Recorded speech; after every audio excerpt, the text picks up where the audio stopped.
Hot off the presses from the Wall Street Journal, there has never been a worse time to buy a house instead of rent. Is that good news for the apartment market?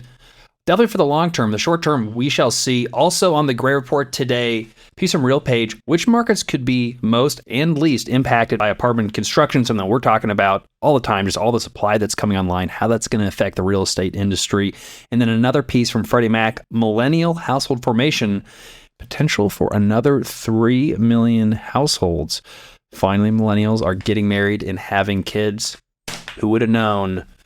Ask Matt and I. It happens sometimes. All right. Well, if you're a multifamily investor, active, passive, anywhere between, or just you're in the industry and you want to learn more, this is a YouTube show and podcast that we put together especially for you. You're in the right spot. Make sure you're subscribed to the Gray Capital YouTube channel. You're subscribed wherever you get your podcasts so you stay up to date and you don't miss one single golden nugget of information. We've got Dr. Matt Bosnagel here once again, producing a great show. You're going to want to stick around. We've got a little bit of a shorter show, so there's no excuse not to watch the whole thing. Condensed. Let's get into it.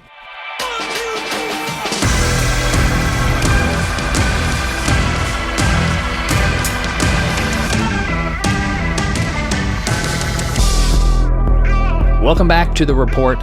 Dr. Matt Bosnagel. We are reporting live from beautiful Indianapolis, Indiana, in the Gray Capital headquarters. It's been a fun day. Yeah. I've been talking to investors all day. I know you've been so busy. Busy. But it's been fun. But I'm like, and Matt's like, maybe Addison can do the Gray Report. He's like, we got to get out of here. It's getting late in the day. Wouldn't be the same. They did. Addison does a great job. But we have too much fun, and fortunately, our wives are being accommodating enough. So shout out to Liz and Alex. Yeah. You know, right. Shout out. There we go. I'll show them this clip. I was going to say, I don't think Liz has gotten a shout out on the show. I don't know if she's watched it before. So we'll have to introduce her to it. Does she know? Does she know you do a podcast? I think she knows. Do your boys know? My kids know more than my wife. That's for sure. My kids think that this is like the job. Yeah, you know what? After you said that, it was like, oh, you know what? I think that's 70% of what my kids think I do. Yeah. Which it's not what we do. Well, now they're giving me tips on, this is what you got to grab their attention first out. You got to have the thumbnail. Yeah. All right, I'm taking notes because you have to listen to they know they're plugged in. Although I've taken YouTube away from my kids. Yeah. Like it's too gets its claws. It does. But one of our student interns, Yaya, she's a high school student at a local high school. It's kind of like a work study program. She was giving us some good social media tips. Ooh, nice. Yeah. On what the Gen Zs are looking at, because we have a new kind of marketing initiative on our property management side at Gray Residential. Great new person, Ellie down in Bloomington. She's doing a lot of our marketing. But I'm like, what are the Gen Zs? Yeah.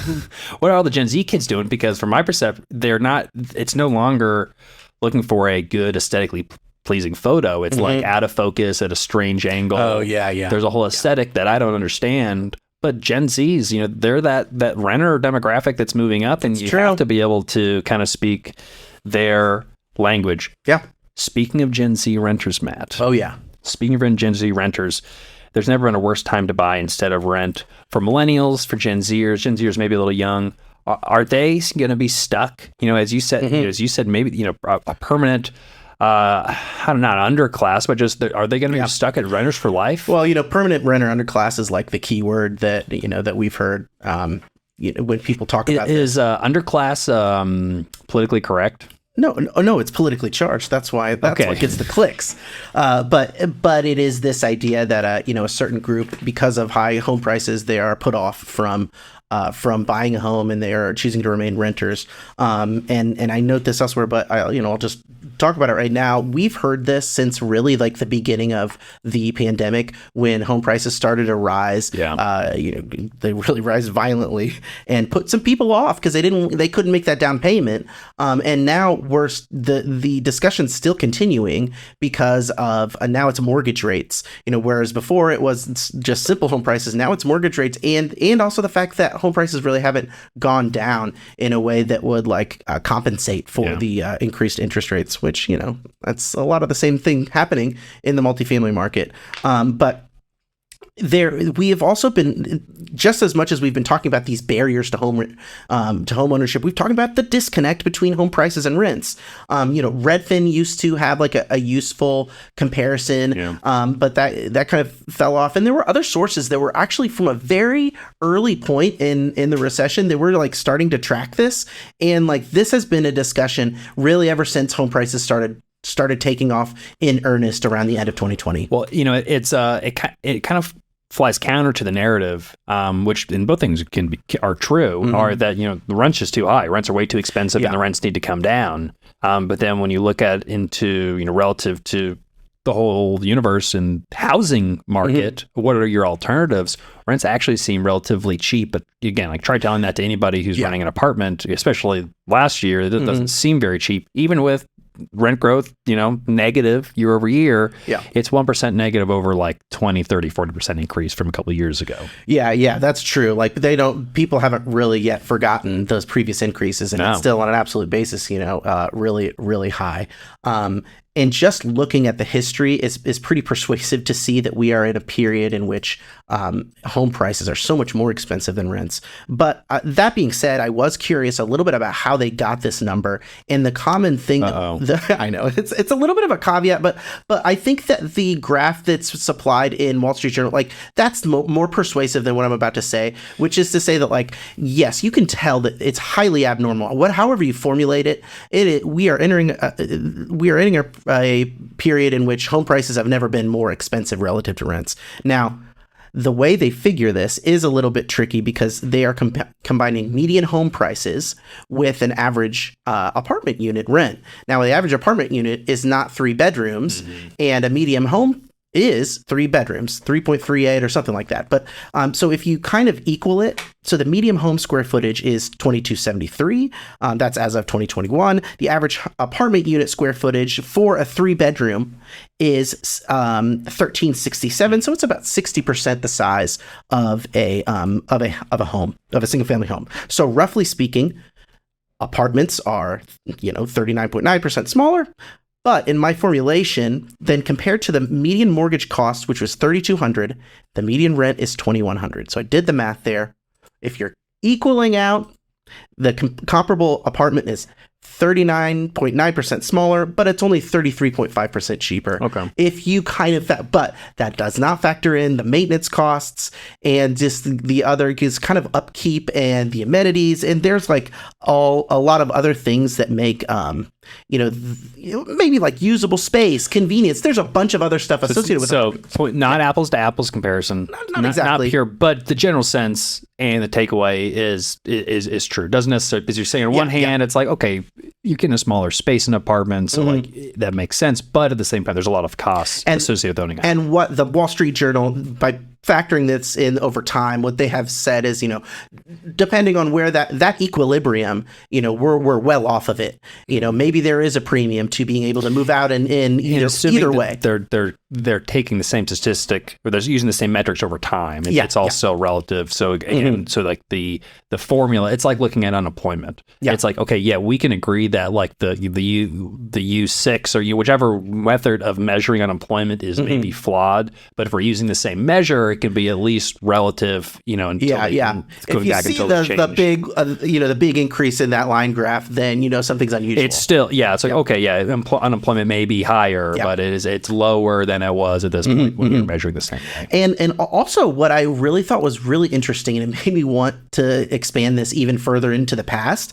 This chart we have of the difference between home prices and rents is that there's definite periods in which things were more expensive or things were cheaper if you were a renter. So from 96 till the end of 2002, buying a home was cheaper than renting in their formulation, and then from 2003 to 2010, renting was cheaper.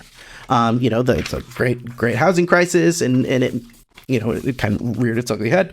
And then from 2010 to 2020, outside of 2 quarters in 2018 where renting was cheaper, for those 10 years, it was cheaper to buy a home than it was to rent. And there's, the effects of the downturn in home prices. Again, there's some ups and downs in 2020 and 2021, but the definitive trend happens at the start of 2022, where homeownership goes from -1% cheaper than renting all the way up to 20% more expensive. We've had 2 years, according to the data in the CBRE article, where rents are cheaper. And the span of time, previous was 10 years where homes were cheaper. Now rents are cheaper. And then the last time that rents were cheaper, they had 7 years where rents were cheaper. When I see this graph, man, it's interesting. I think with a couple of things. One, there's a lot of 2006 references that we're finding today. Yeah. Whether that is the previous all-time spread between cap rates and the 10-year Treasury, which is in 2006. 2006 in general was, peak real estate prices, before the great financial crisis. Yeah. And so it kind of makes sense. Also, at a period of where, according to this chart, apartments were the most expensive, were at the least amount of discount. In fact, what made more sense to buy rather than rent was a great time buying apartments. Yeah. So, it shows it's not necessarily, one, that it's affordability, but it's also demand. There is so much demand for single family homes right now because of millennials, because of this Freddie Mac article we're talking about later. Apartment rents were cheaper in 2006. Yeah. And then it was still a great time. Even, But you would not want to have been buying in 2006. Yeah. So you could look at this. Point, I'm just taking the same data, and in one perspective, you could say, "Wow, this is great for apartments now," but it's really not. It's good for apartments in a couple of years from now, once we get through whatever we're going to get through over the next year or two. Because again, and then that's when the demand gets turned on. When the supply across all housing declines because of some sort of recession or tight lending standards like we're seeing today, we're going to see a slowdown in deliveries, man, in 2025, 2006, 25, 26. And so it's a very similar situation I can see rolling out of where, housing prices are peaking. And then if, a recession happens or whatever it may be, when the switch gets flipped over, folks are starting to rent in more apartments because they don't think it's a good idea to buy a home for whatever reason. That's when we start seeing the rent growth in apartments because the demand has increased, but we haven't built any new apartments. Yeah.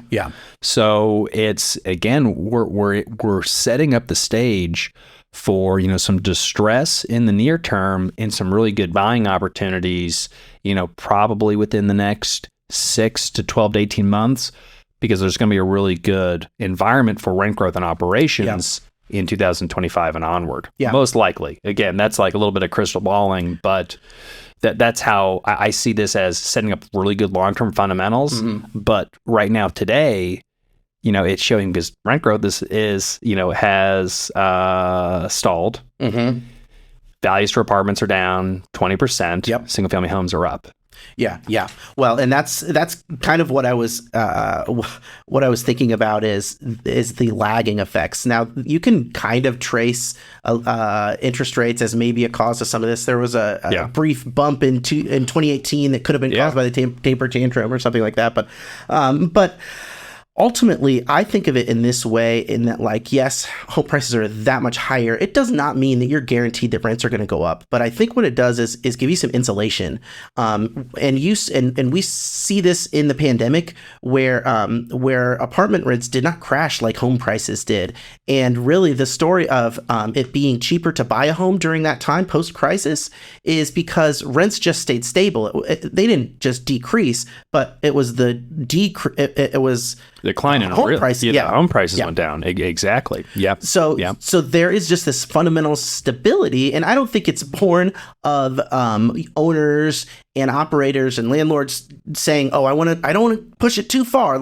They will push it as far as they can. That's just what they're going to do to make as much money as they can. I mean, and it's not like an evil thing, but I think that it is a product maybe of the fact that there is just more price discovery going on at any one moment in the in the renter. So there's, you have 100 units in one location, and you can kind of suss out what the price is rather than waiting to sell one single it just seems like a more of a leveling effect. You have you're more investors as owners rather than owner occupants. A lot of corporations own single family homes, but that's not really what we're talking about. Still generally the vast majority of single family homes are purchased by individuals and families, and so there's just they're still thinking through an economic sense. They have to be able to afford to do it. It has to make sense. They have to get underwritten by a bank, but that there's less of it's not less return driven.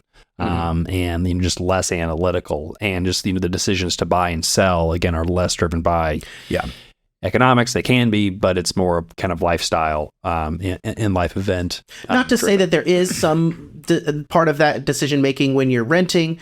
You may find an apartment that you fall in love with, but I think that there's got to be more choice when you're an apartment renter, and that's maybe one of the benefits of having an apartment is you kind of have a little bit more choice and mobility and a little more say, and you can shop around more. Whereas maybe one house is going up for sale, at least especially right now. You got a lot of shopping opportunities. It's not like there's like one new apartment building. It's like there's 5 new apartment buildings to choose from, and they're all offering concessions and discounts at lower rents than the 10-year-old property down the street. Yeah. So it is a lot of options. It is crazy, and to return to like the main point of the article, which is just that that home prices have become so much more expensive. The speed and the power they've increased so quickly in such a short period of time that it is highly abnormal. In one quarter, it increased 20%. That took 2 years in the previous, increase in prices, which was, pre 2008. But so kind of to return to what this may mean for apartment investors, I do think that what it might have is that, or what it might mean is that as single family home prices, they may crash, they may plummet.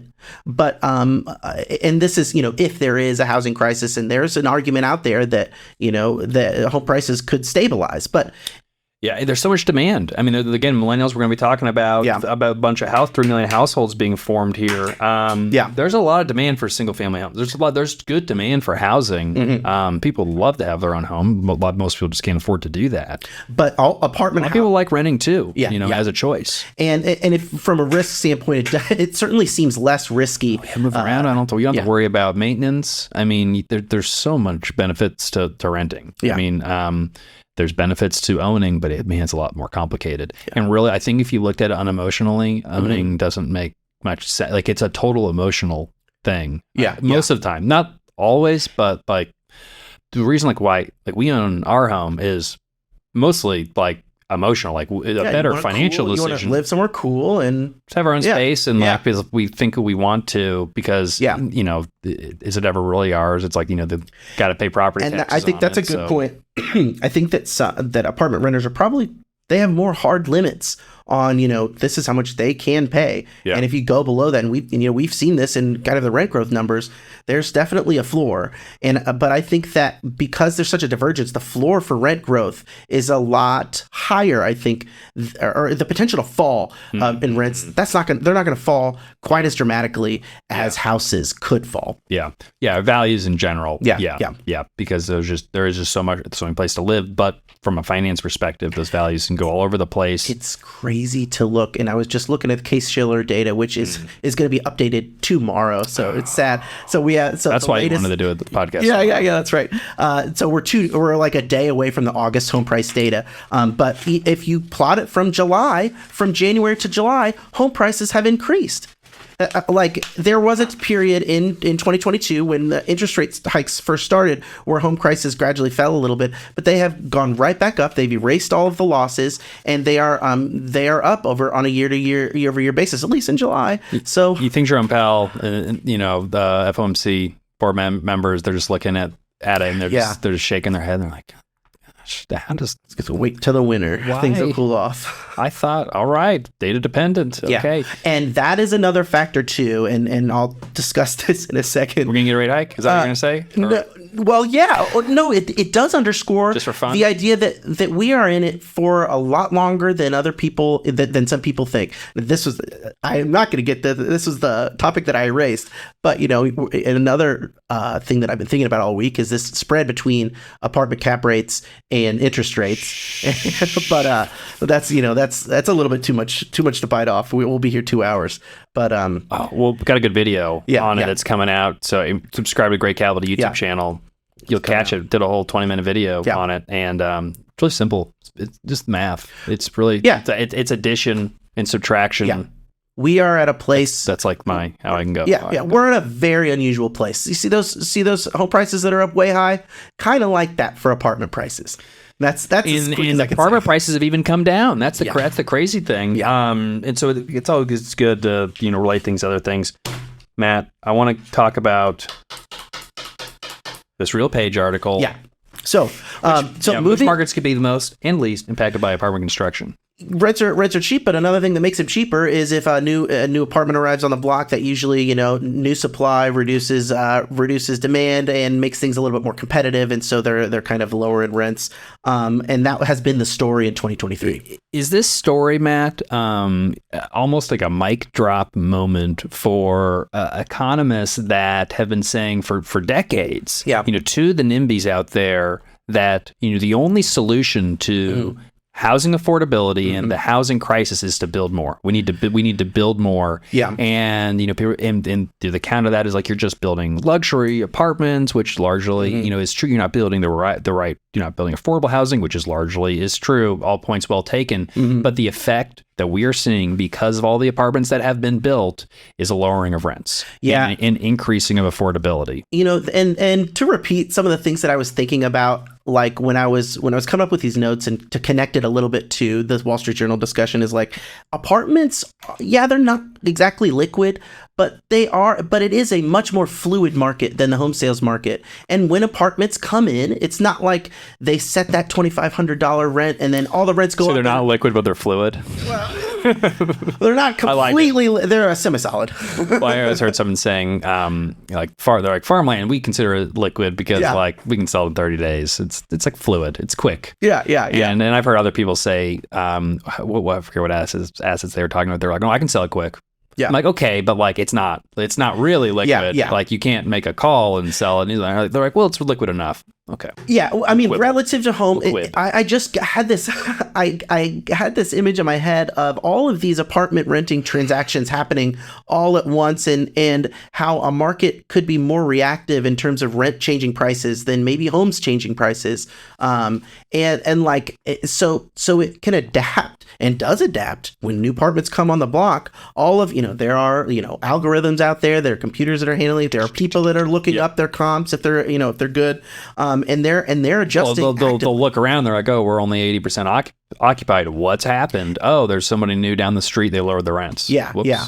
And on the flip side of that, if they are 80% occupied, if they do lower the rents, it seems like magic. But like because people are so connected now, you set your rents lower than and you're not like running a horrible looking apartment. People are gonna come, and like it's kind of a miracle that the market is so efficient in that way to at least communicate these price changes and bring renters into buildings. Now it's not automatic. No, if your marketing systems and people are all doing what they're supposed to be doing, if you're 90% in a market that's relatively 95%. Your rents may be too high, or there's something that you're not doing. But typically, your rents are too high. If you're above 95%, then typically means that you could raise rents. You have room to raise rents. Yeah. And you'd rather be 95% occupied with a higher gross potential rent than 90 than 100% occupied with a lower gross potential rent. It's like, it seems to me, and you're taking it from kind of the landlord's perspective. I'm just thinking of it in terms of the relationship between the price and what people are willing to pay. That rents seem to be much closer than a single family home. You mean what people can afford? Yeah. People can afford, and just like kind of the adjustments that need to happen, and the amount of transactions that lead to like more efficient price discovery for rentals. Yeah. That's happening on a daily basis. Yeah. Absolutely. Absolutely. But back to this RealPage article. Now, we mentioned new supply, and that has been, yes, the story in 2023, and it's going to be the story in 2024, and that's going to affect rent growth and probably going to make things even more favorable for renters. They can look at that expensive mortgage that they're not paying, but they can also at least breathe easier knowing that the days of record high rent growth, they may be over. It may be more normal rent growth going forward, with a bit of a break for 2024. So peace from JPAR. Yeah, I know it's good. It's our friend Jay Parsons. Who else? And this is a familiar refrain that Jay Parsons has repeated in his work at RealPage and elsewhere, which is that apartment supply has been the determining factor for rent growth and multifamily performance in 2023. Even though there were in the wake of that huge surging rents, before it was like, oh, well, we can grow our way, population growth and household formation and demand is such that, we can dump a bunch of new supply and it won't even matter. But now it does matter, and it is a pretty causal effect where you can see, the rent growth in these places with more supply as a percentage of their current supply. That rent growth, is a little bit worse than those that have had less new supply. And that's the story that Jay Parsons has been, I'm sure he's gratified to know that it came completely true. And for this article, it wasn't necessarily painting that timeline as it was picking out the groups of markets that have had a lot of supply, have had a little supply, or, some, and everywhere really in between. He breaks it out into, I think, well, how many are there? There are 5 tiers, and I'll just kind of summarize them at first. But what we were looking at, that big orange box in the chart, is the tier 1, which is the big supply, the markets that are adding a ton of new supply, and they're well above their previous peak in apartment supply. The other unstated upshot of this, they're all past their previous peak. Most of these markets. Yeah, pretty much everything is delivering more. It's not that the records are being broken. It's like, who's breaking the records the hardest? Good. Very well. And that's tier 1, which includes places like Austin, Raleigh, Salt Lake City, Nashville, Charlotte, Phoenix, Denver, and Jacksonville are a little bit on the edge. But these are all darling markets for apartment investors, Matt. And so are you telling me that the 15% rent growth that they perform for the next 3 years isn't going to happen? It may not. That's a good point. Cause and effect. These are the attractive, eye-catching markets that we were talking about every single week in like 2020 and 2021 as like the darling Sunbelt markets. And, I'll include like Boise in there, and like Asheville, these places where it was like cool looking. And the boom towns, like when they call them boom towns, a lot of the kind of those COVID, like work from home, Colorado Springs, Sioux Falls, Port St. Lucia, Lakeland, Fort Myers, Provo, Boise, Asheville, Charleston, Savannah, Myrtle Beach, Pensacola. All sounds like good times. And as we've mentioned, a week or 2 weeks ago, there are previous narratives of the growth of some of these markets too that play into it too. But they caught a lot of attention. Now they're getting a lot of supply. Tier 2, lots of supply, but not crazy. These markets, not crazy. I know. It's a lot, but it's not insane like those guys. We're not going crazy. It's not like Austin or Phoenix or anything, but and he did say, markets like Dallas, Fort Worth, Seattle, which I was a little surprised about, Atlanta, Tampa, Miami, and Orlando. And he says this is a good reminder that not every Sunbelt market is building like Austin or Phoenix. Also, I think it will be interesting to see how the size of a market is correlated with their ability to bounce back from new supply.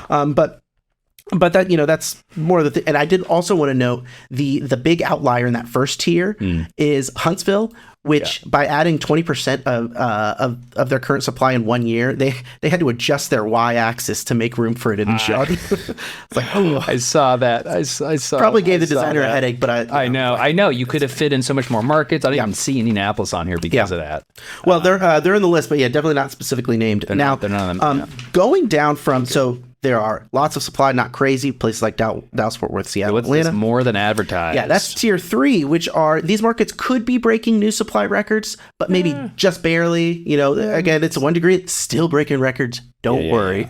But it's not. But it's just nothing to write home about. Yeah. And these are markets where you never haven't seen them at the top of the rent growth lists either. Places like, but only maybe momentarily, and then they kind of went back down. But places San Jose, Philadelphia, Washington D.C., Newark, New Jersey, Jersey, Long Island, Boston, Sacramento, San Diego, Oakland, Minneapolis, lots of Northeast and California markets, but Minneapolis in the middle there. Again, like big enough, like, you know, yeah. They didn't have the story of boom and bust as some of them, and I would argue none of them had the story of like continued stability, but some of these tier 4 and tier 5, which are adding even less supply, that may be the group. Yeah, so less than advertised. So tier 4 is where you really see the ones that we have been mentioning, which is kind of these Midwests markets that maybe they are breaking new supply records, but just barely, and the new supply records aren't quite as high as others. Yeah, there is one market in here that I think it is interesting. They know Houston. Which, you know, there's not really any zoning, so you think they'd be just building. It's been a hot market for real estate investors. Yeah. There's also been some foreclosures, and there's already been some distress in Houston. I don't know if that has nothing to do with it. But it is surprising to see that Houston has not built as much as some of these other that's interesting. So Sunshine States. Their supply expansion was 3.5%. And wow. DFW, for as huge as it is, their supply is expanding by 5.4. Austin, of course, is expanding by 11.2. Really the kind of darling, in terms of like the high growth market. And San Antonio at 5.8 too. It is so really interesting. Austin is less than advertised. Is that no? They're comparing. They're Houston. comparing. Comparatively, Houston is like it's kind of flying under the radar. And another thing too is what differentiates this group, less than our, which also includes Midwest markets like Chicago, Indianapolis, Columbus, Kansas City, is that they're kind of these they're a stable market, so they could maybe outperform in their demand story is not fraught like what we have in tier 5. So tier 5 is the minimal supply markets, whereas 4 they were building, but maybe they were kind of keeping things stable in terms of demand. But tier 5 is a small number of exceptions where supply isn't going up, and these are low demand markets that minimize the upside for builders to build there. Yeah, there's reasons why people didn't build there. Yeah, well, San Francisco is listed as a notable example in here. I think that there are probably other ones where a town. Not all towns grow all the time, and there are some towns that got the short end of the stick when it comes to the economic growth during the pandemic, and they didn't get enough PPP dollars. I don't think so. I remember Midland and Odessa. I don't know how it's doing now, but I remember that was one of the few markets where it was like they were kind of going down when everyone else was going up. Now I'll have to I'll re-edit this and change my tune, but there are exceptions, and I think that San Francisco is worth noting because it's an expensive market. These are markets where maybe where prices were already so high that it kind of excluded the possibility of additional demand, and San Francisco has its own idiosyncratic reason why things are different there. And this is a summary, and again, to repeat myself, along with this useful outline of the differences among the regions, it's this idea that supply is increasing across the board. Yeah, it's a major factor that is why operations are different this year in 2023 than they have been the last decade or so. And we've experienced the last cycle with minimal supply. It's been ramping up the last several years, but relatively moderate. We were delivering, call it 300,000 units a year, high 200s, low 300s. Now we're at 500,000. There's going to be another 500,000. So, I mean, those are significant increases. And we're seeing weakness across the country. I mean, we still have, just across our portfolio, I mean, it's patchy. We're still seeing some strong growth in some areas, at some properties, other, we're not, the rents are going backwards by any means, but we're not seeing really much meaningful growth, just kind of maintaining and getting through some periods of some units getting delivered. And we're not in high supply markets either. That's the other thing. I mean, we're in the what is the tier, not the last tier. We're the less than advertised. We're the less than advertised, which we like that. That's kind of, I think that's the good spot to be. We don't want to be advertised. Yeah, I kind of agree. Well, you mentioned something about operations, and like, what is it that you have to, is there anything that maybe not just like it's a tight squeeze and you got to be more efficient. But our apartments, our leasing agents, are they going to have to do extra stuff now? They're completely different because they don't have a waiting kind of captive audience anymore. You mean they're getting less traffic? Yeah. I think so. I think this is a period where you cannot get by with setting it and forgetting it and using the default settings on whatever your marketing plan is. You can't just assume it's set up and it's doing good enough and you're using your third party. I think it takes some real true marketing. Again, we've been doing our own property management for about a year and a half now, man. And been involved in asset management for we're going on 10 years now. But really taking a deep dive into the property management side, and my gosh, Matt, the average in the industry is really pretty embarrassing in terms of what they're doing for just marketing, and it's really the attention of detail. And I think it comes down to there's a lot of delegation that goes on, and you don't have any necessary marketing experts on the site. The regional managers aren't necessarily marketing experts. Maybe the company has a corporate marketing expert, so they're given a little bit of help here and there, but it's not a cohesive strategy. Some people do a really good job. And it's not just social media, but all of your property management systems, fine tuning them to create a good experience, a good leasing experience. I mean, I went on and I went just through the leasing process, about a half a dozen properties last week, some of our own, some competitors. There are some that are pretty good, but the majority are not good. And so it's, people talking about centralization, AI, automation, all good things to be looking at. But it's the first step is are we doing the basics? And the most surprising thing that is the easiest thing to do, the easiest, the cheapest, the fastest is your pictures. And it's not always you need to take new pictures. Sometimes you do, but sometimes it's who's uploaded these? Why do you have a picture of the toilet as the first image, or a picture of the road? When you have these pictures of a beautiful clubhouse or a beautiful interior shot, these just money shots, and they're the 8th picture in on the photo gallery. Who's taking the time to go to picture 8 on every single? It's not even apartment? Attention to detail. You just pay attention. It's they're doing it, but they're not even. They're just going through the motions. Some people just need to pay. And again, this sounds like you'd assume that this is being done, but it's not being done. Well, and I think if you're an investor, if you're an LP, go to your investor of ours. Go to our websites. This is the easiest thing to do. Just what do the pictures look like? And not saying I think could we get better pictures, but go look through the existing photos and what order are they presented. Go on apartments.com. Sometimes I've seen old pictures of old units that don't even exist on the property that, carpet floors, run down. They're the first 5 pictures people see. And then there's a beautiful renovated unit as picture 6 or 7. What are you thinking? You can if you have some of the older units, maybe include it. If you're looking for a discount. The pictures are in there. They're going to see them. Exactly. It's they're uploaded. They got the job done.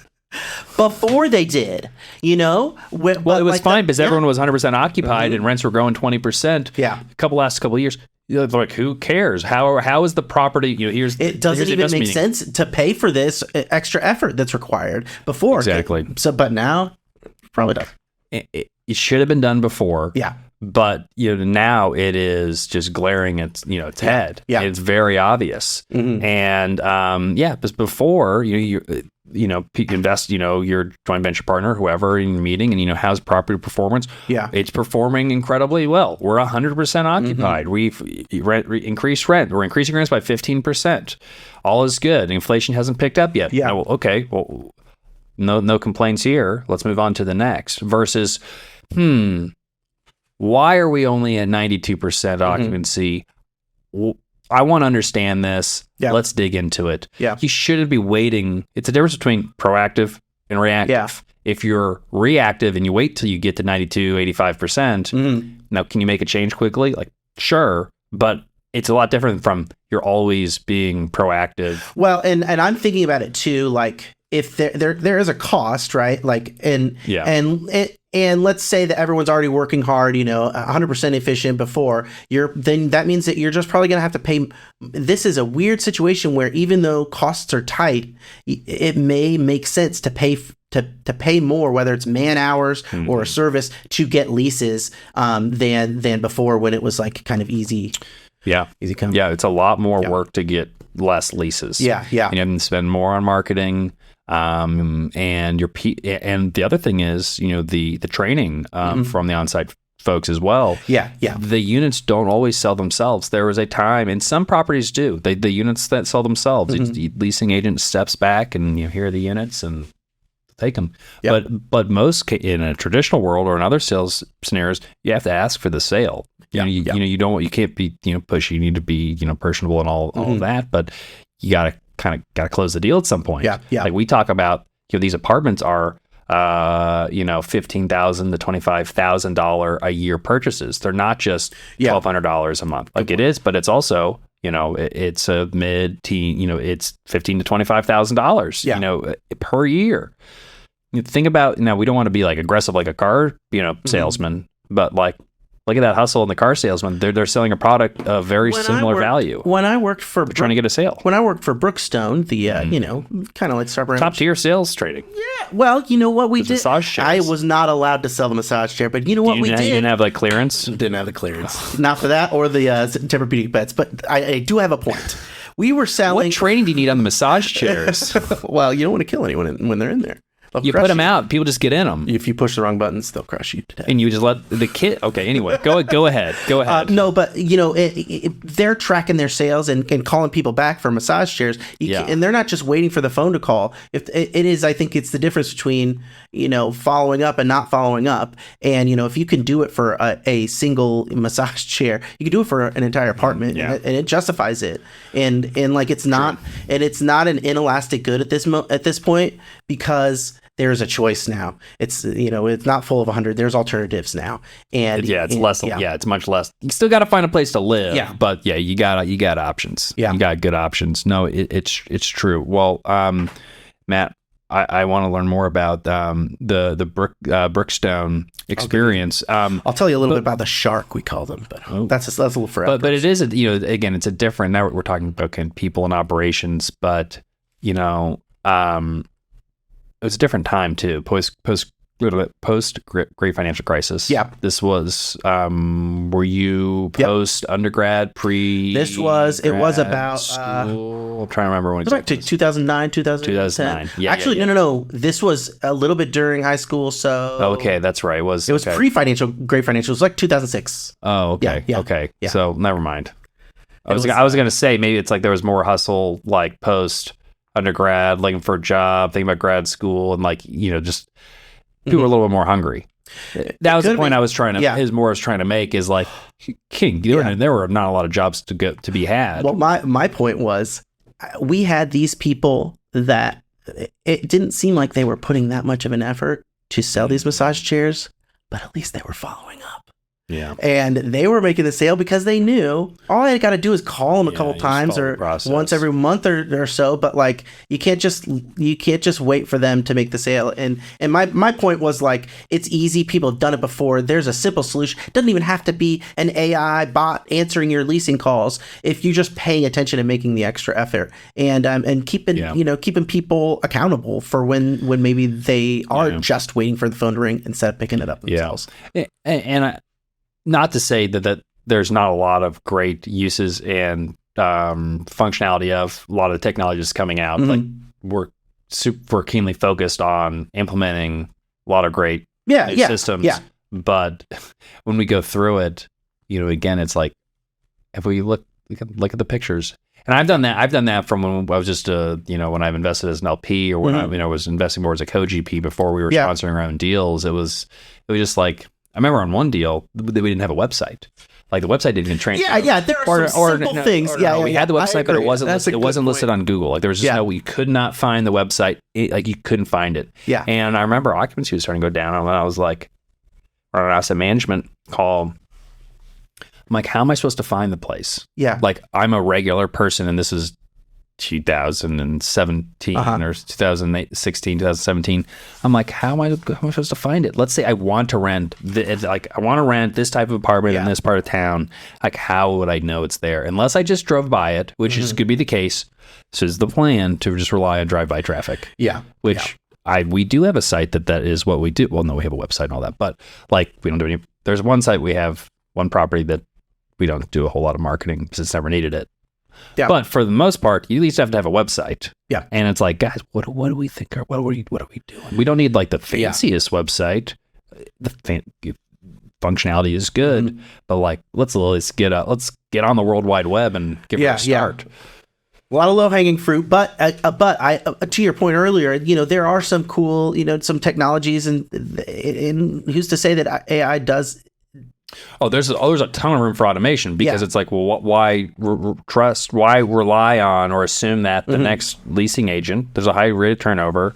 You think that they're good, they've gone through training, but why like flip the coin on are they going to do the follow up or not? Yeah. When like they're not, like it's not fun. We don't need a human to write the same email over and over again anyway. Yeah. Let's have the humans doing the things that humans can do and the robots can't do, like be a person and can we talk with our mouths? Or walk with our feet around, be in person with each other, and have create a personal connection and relationship with, and close like AI probably can't do, but all the in between, like the follow up is so much of sales is follow up. Yeah, just make sure that's gonna absolutely make sure that's gonna happen. There's also manual. There's nuance to all of this conversation, but Matt. Fannie Mae, different world. They've got a report.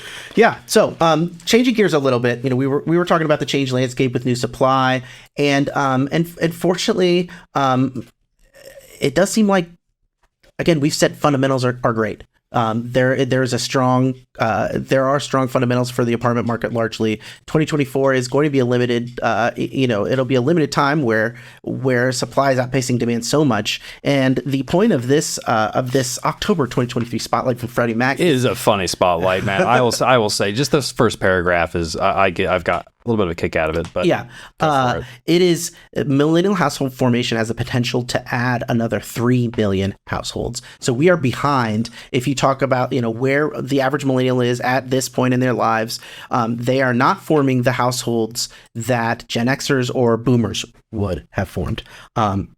Freddie Mac is usually a little bit more optimistic about the economy, but I want to talk about but apart from their kind of their rosier picture of the economy, I really want to drill into this household formation thing with the millennials and talk about how millennials have emerged from their parents' basement is basically what they're saying. There's a little bit of speculation with children. Buying well, that's what they said, that the typical picture of the millennial is living in their parents' basement and achieving life stages at a slower rate than previous generations. As someone that is a millennial and did eat avocado toast today, I'm going to you were eating avocado toast this morning. Yeah, this very morning. Ben, your brother still lives at your parents' house. But that's kind of my choice. Yeah. And he's got some good reasons. Yeah, and they're good reasons. Making some money. One of them is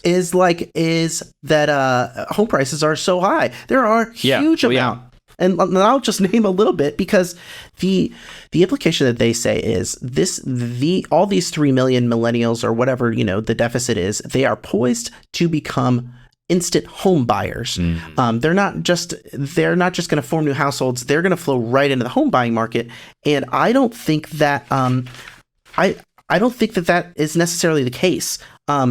They probably would like to be, but do they have the ability to be? Yeah, exactly. There were so many things that could explain the different attitudes that millennials have towards the process of their life. They were slammed by the Great Recession, that a great housing crisis. Do you think that maybe changed their idea, maybe on an emotional level or psychological level? Like, I'm less likely to buy a home now because I lived through the great housing crisis. And then now when the pandemic started, there was a huge surge in home prices. There's an obstacle right there. I saw a statistic yesterday, Matt, that it was looking at the different generations and the amount of time that they've spent in times of financial distress or recession. Yeah. And millennials, second most amount of time of their lifetime spent during a recession. Gen Xers gotten the short end of the stick. The Gen Xers definitely have spent I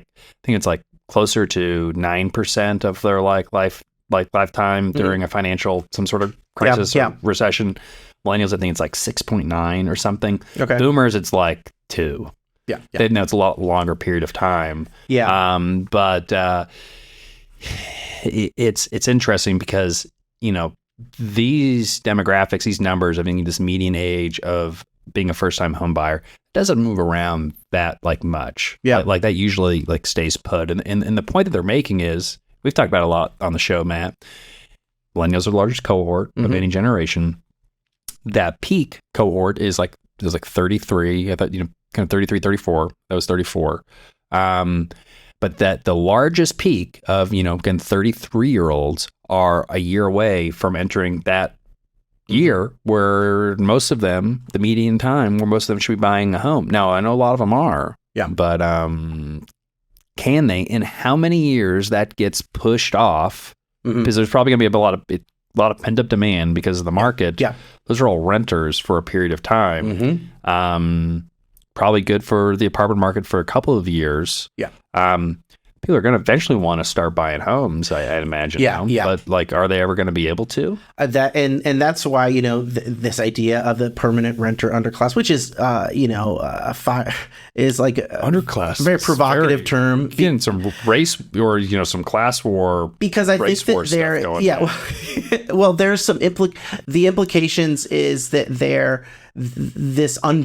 are under served by the housing situation they may have, or maybe they may make a voluntary choice that rental housing makes sense because they don't want to buy a house when prices are elevated. I wish I had valet trash. Yeah, maybe it's the valet trash, maybe it's the mobility or all these, kind of apartment lifestyle. But we just saw the graph of how much more expensive buying is than renting, and if the math doesn't work for a lot of people, they're not going to jump in to buy houses. How long that's going to take, and for them, it's not only the math. It's they got to come up with a big down payment. Yeah, and that's what I was going to say too. Yeah. I mean, and I think what Freddie Mac is a new program that allows folks to buy homes, I think, with 5% now. I think it's a new program, so that certainly helps. I mean, because 20% is crazy right now, just to come up with. People just don't have that saved.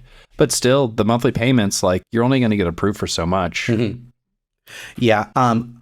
I think enough boomers will retire or move on in this lifetime to where millennials will get into some peak earning years and make the Benjamins and buy a home. That's what I'm wondering. Perhaps it's either that or there's some kind of, at least on the margins, it's hard not to think that there is a broader cultural movement away from homeownership, whether it's by choice or not.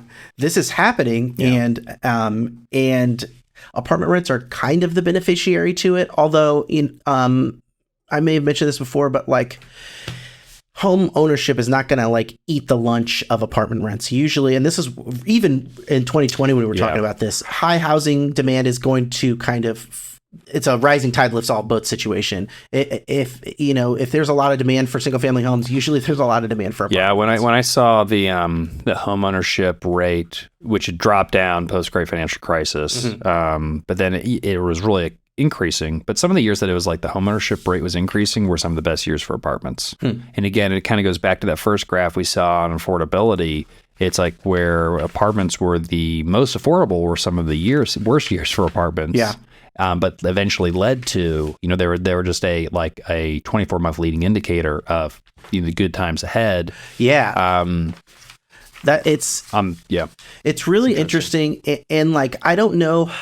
The story is not completely told from millennials. Although looking back, all of these peak moments in their life, you can do a straddle. You turn 23 or 25, you're entering into the workforce. Well, there's a great financial crisis. You enter in your home buying years. Well, now you've got the pandemic and this housing affordability crisis. It's hard if you just map it to these moments of the housing market. Yeah. Then it's starting to appear like they're just getting hammered. Yeah. I with apologies to Gen Xers who are frequently, I think, ignored too. I agree. Super solid. Yeah. Super solid group of But the fluctuations that you can even generalize, but the generations that you can even track, the ones I know, yeah. Some I don't. Well, but like even just tracking the generations from like 96 is at the beginning of this Wall Street Journal chart, and like it's going up and down, and that's it is hard to find a clear, stable moment, a stable norm. That's why I wanted to move this back, that chart back to the beginning from the Wall Street Journal. Is like, I can't find a prevailing pattern to these fluctuations between rents and housing prices. It just and sometimes there isn't a pattern. Sometimes there isn't. What I may subtly argue is that these strange patterns is because we're in the middle of a shift of changing housing attitudes, and it may not be, because they want to. It may be because they're forced to. Yeah. But good point, Matt. Yeah.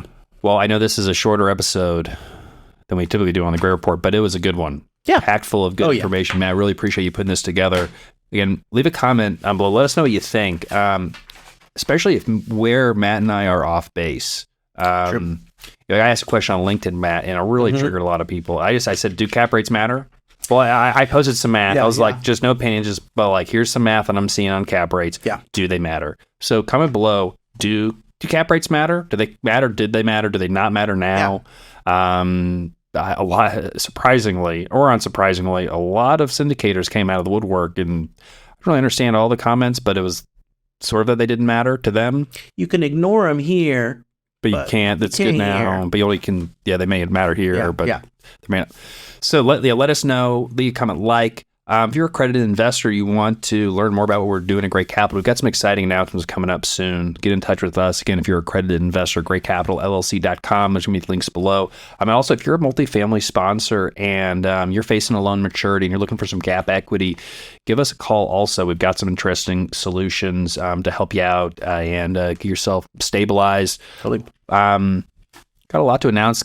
In the next 30 days, there's going to be a lot of fun stuff happening here at Great Capital, here in Indy. So get in touch with us now to just kind of be on the leading edge of that, if that's something that you're interested in. We'll and probably always let a few secrets slip.